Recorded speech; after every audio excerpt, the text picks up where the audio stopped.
My name is Lucious Abrams, and I live in Waynesboro, Georgia.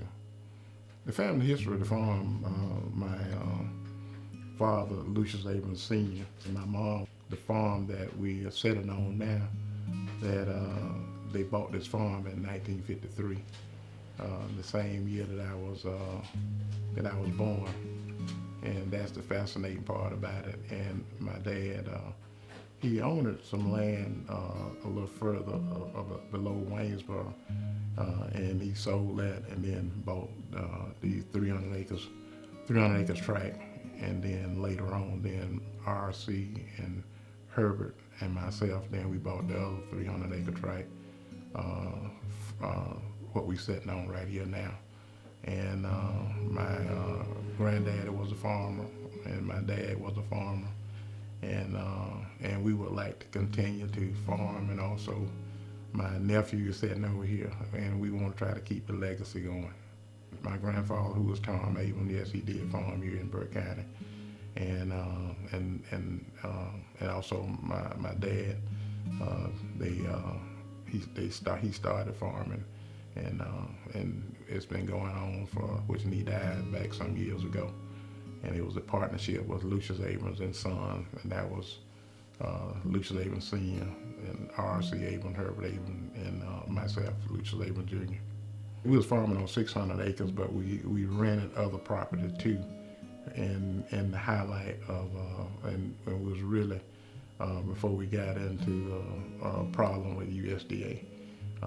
We probably went up to anywhere up to 1,500 acres of land at one time that we was farming, along with the 600 acres that the 300 acres that my dad had purchased, and then also the other 300 acres that my brothers R.C. Herbert and myself purchased that connected with that property. The importance of land ownership is you can feed yourself, because I experienced it, because a lot of, as growing up, a lot of the people in the neighborhoods back then, welfare wasn't popular back during those days. And as growing up, we had milk cows. I would milk a cow twice a day. That was my job. And also we would feed hogs. And also we had cattle too. And what my dad would do, and my mom, what they would do is they were taking, like in the winter time, a lot of people didn't have much, and we would kill like 10 or 15 hogs and invite everybody in the neighborhood, and everybody would have meat to take back home. And we had a barn where we could kill out so many hams and shoulders and millions and stuff, and smoke them. We'll make our own sausages, and we had our own grow our garden. We had all our peaches and tomatoes, and we'd keep a garden big enough for everybody in the community. A lot of people around the food. We had like flour already made up. We have our, when we kill the hogs, we have our lard. They made something called lye soap that you can make your own soap. And not only we was able to feed ourselves, self-sufficient, we was also able to help all the folks in the neighborhood, because after a while, milking that cow twice a day, I ain't want to drink no milk. But everybody in the neighborhood, they would come there and get the milk, and also we make the butter from it too. So you self-sufficient. Right now, if they shut off this country, right now, if you got 1 acre land, you can live. And a landless person, hey, you got a problem. We grew wheat, and we would have 25, 30 bags of flour was just sitting there waiting, and if anybody ran out, and when we killed the hogs, we were taking had the cracklings, but the cracklings, you get the lard from the cracklings. Nobody had high blood pressure back then, and for some reason, though, I guess we worked.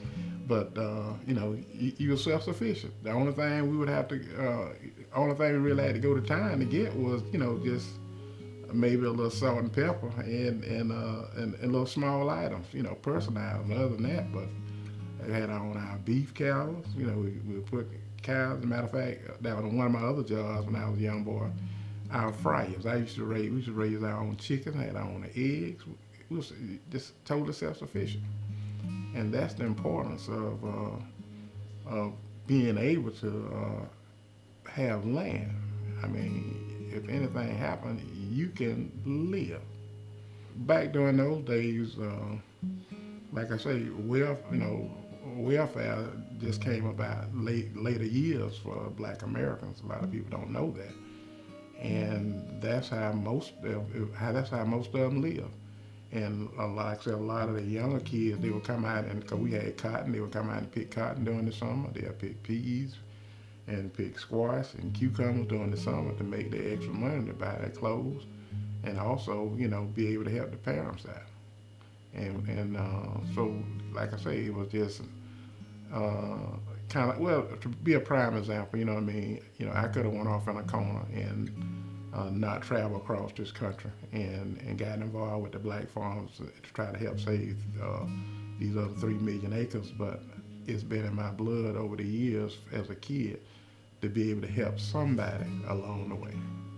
I grew up in it, being that my parents instilled in me how important that land is to not only myself, any individual, because if those songs say the 40 acres and the mule, they talk about all the time, that if you got land, you can grow your own food and you can survive.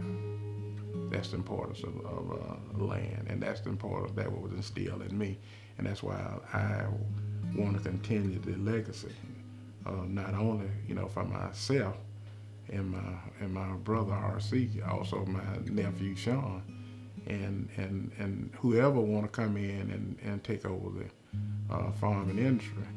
What it means to be a farmer is a lot of people don't realize it is a business, just like any other business. You know what I mean? And to be able to grow food and fiber, and I get an enjoyment out of. I could harvest a seed and I could put it in the soil, and it come back, and it's just a joy to see things grow. And I can just, to be honest with you, sometimes I get a little frustrated, and I can go out there and ride and look at the garden out there, and it relaxes me. It's just something with seeing things grow. It's just a joy, and that's why I enjoy farming and would love for it to keep it a legacy, not only for ourselves, for our generation to come. Why I'm holding on to this land? Because in life, anything worth anything, you got to sacrifice to hold on to it, and to be able to be landless. And my parents, the same year I was born, they bought this property, and everything in my power that I can do to maintain this property, I'm for the task. And through God's grace and His mercy, along with that, I'm not gonna fail.